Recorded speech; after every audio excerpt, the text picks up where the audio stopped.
एक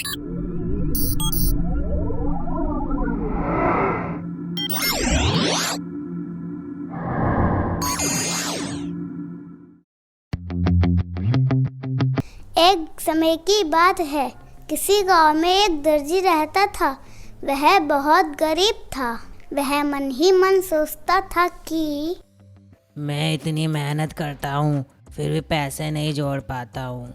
मैं ये गांव छोड़कर किसी शहर की ओर जाता हूँ। हो सकता है कि भगवान कोई चमत्कार कर दे और मैं जल्दी से धनवान बन जाऊँ। वह शहर की ओर जाने वाले रास्ते पर चल पड़ा। दर्जी अभी थोड़ी ही दूर चला था कि उसे रास्ते में एक लकड़हारा मिला जो लकड़ियां काट रहा था। दर्जी ने उसे कहा, भाई, मैं भी तुम्हारी तरह बहुत मेहनत करता था ताकि धन कमा सकूं, पर मुझे कोई लाभ ना हुआ। अब मैं गांव छोड़कर शहर जा रहा हूं कि शायद कोई देवी चमत्कार हो जाए और मैं जल्दी से जल्दी धनवान हो सकूं। दर्जी की बात सुनकर लकड़हारे ने अपनी कुल्हाड़ी फेंक दी। चल भाई, मैं भी तेरे साथ चलता हूँ। मैं भी धनवान होना चाहता हूँ। चलते चलते वे दोनों एक कारखाने के पास पहुँचे। वहाँ बढ़ई लकड़ी के टुकड़ों से कुछ नया बनाने की कोशिश कर रहा था। दर्जी और लकड़हारे को देखकर वह अपनी दुखती कमर को सहलाते हुए सीधा खड़ा हुआ। भाई, हम दोनों भी तुम्हारी ही तरह बहुत मेहनत करते थे, किंतु कोई लाभ ना हुआ। अब हम दोनों ने शहर जाने का फैसला किया है। शायद वहाँ जल्दी धनी बन जाने का कोई रास्ता मिल जाए। बढ़ई ने भी अपना औजार एक और फेंक दिया और बोला, मैं भी तुम्हारे साथ चलूंगा। तीनों साथी आगे चल पड़े। जब उन्हें भूख लगी तो उन लोगों ने एक जगह आग जलाई और बैठ गए। इतने में ही एक बूढ़ी औरत वहां आई और बोली, बेटा, क्या मैं तुम लोगों के साथ यहाँ पर बैठ जाऊँ? हाँ, आप बैठ जाइए। आप कहाँ जा रही हैं? हाँ, बस यहाँ से थोड़ी ही दूर मेरा गांव है। बस मुझे वहीं तक जाना है। ठीक है। वे सब आपस में बातें करने लगे। जब उस बूढ़ी औरत को पता चला कि इन लोगों ने किसी चमत्कार की आशा में अपना घर और काम छोड़ा है और धनी बनना चाहते हैं, तो उस बूढ़ी औरत ने कहा, बेटा, तुम लोगों ने अपना घर छोड़कर ठीक नहीं किया। ये तुम्हारी मूर्खता है। तुम्हें अपनी मेहनत से धन कमाना चाहिए, किसी चमत्कार की आशा से नहीं।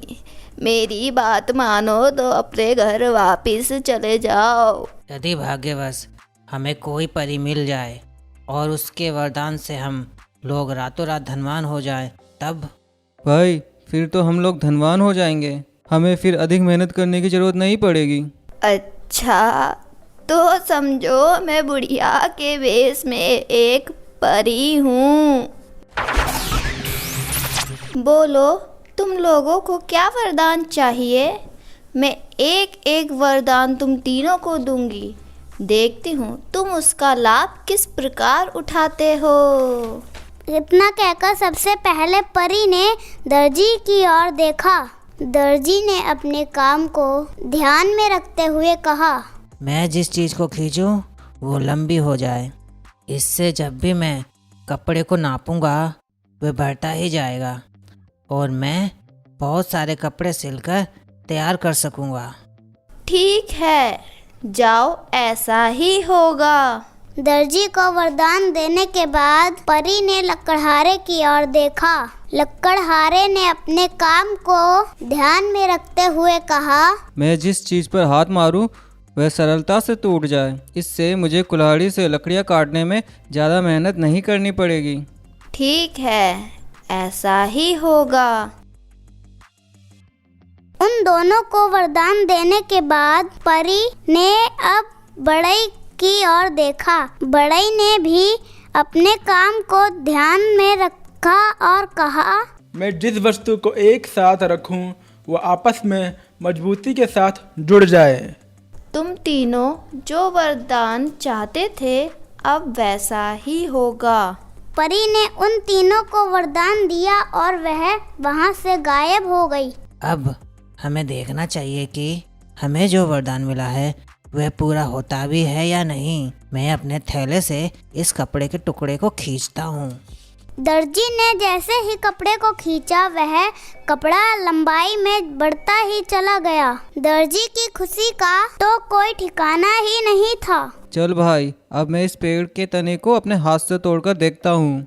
लकड़हारे ने जैसे ही पेड़ के तने पर हाथ मारा वह तना 2 टुकड़ों में टूट गया।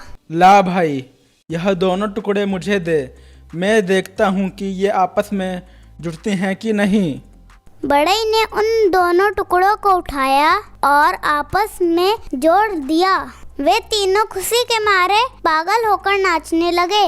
नाचते नाचते दर्जी का हाथ अपनी नाक पर लग गया और वह अपनी नाक को खींच बैठा। उसकी नाक खिंचकर लंबी हो गई और वह जमीन पर बैठकर रोने लगा।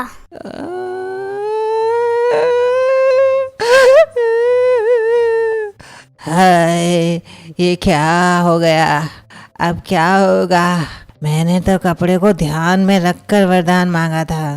दर्जी की यह दशा देखकर लकड़हारा जोर जोर से हंसने लगा। जोर जोर से हंसते हुए उसका हाथ उसके पैर पर लग गया और उसका पैर टूट गया और वह जमीन पर धड़ाम से गिर पड़ा। दोनों दोस्तों की ये हालत देखकर बढ़ई डर के मारे अपना आपा खो बैठा। वे जल्दी जल्दी अपना जूता पहनने लगा और बोला, मैं अभी उस बुढ़िया को पकड़ कर लाता हूँ। अरे अरे, ये क्या हुआ? जल्दी जल्दी मैंने उल्टे पैर का जूता पहन लिया, यह तो मेरे पैर से चिपक गया है। तीनों की ऐसी दुर्दशा देख वहाँ परी प्रकट हुई और बोली, देखो, वरदान मांगने से पहले बहुत कुछ सोचा समझा जाना चाहिए। अब बोलो, मैं अपना वरदान वापस ले लूं ताकि तुम फिर से पहले की तरह ठीक हो सको। यह वरदान आप वापस ले लीजिए, हमें ठीक कर दीजिए। ठीक है, लेकिन अब तुम लोग धन की लालच में इधर उधर मत भटकना। अपने घर, अपने गांव जाकर मेहनत से ही काम करना। दोस्तों, ये कहानी हमें यह सीख देती है कि हमें कभी भी किसी भी चीज़ के लिए लालच नहीं करना चाहिए। जितना मिले उतने में ही खुश रहना चाहिए। इसलिए तो कहते हैं ना, लालच बुरी बला है। अगर आप सभी को कहानी अच्छी लगी तो लाइक, कमेंट एंड सब्सक्राइब ज़रूर करना।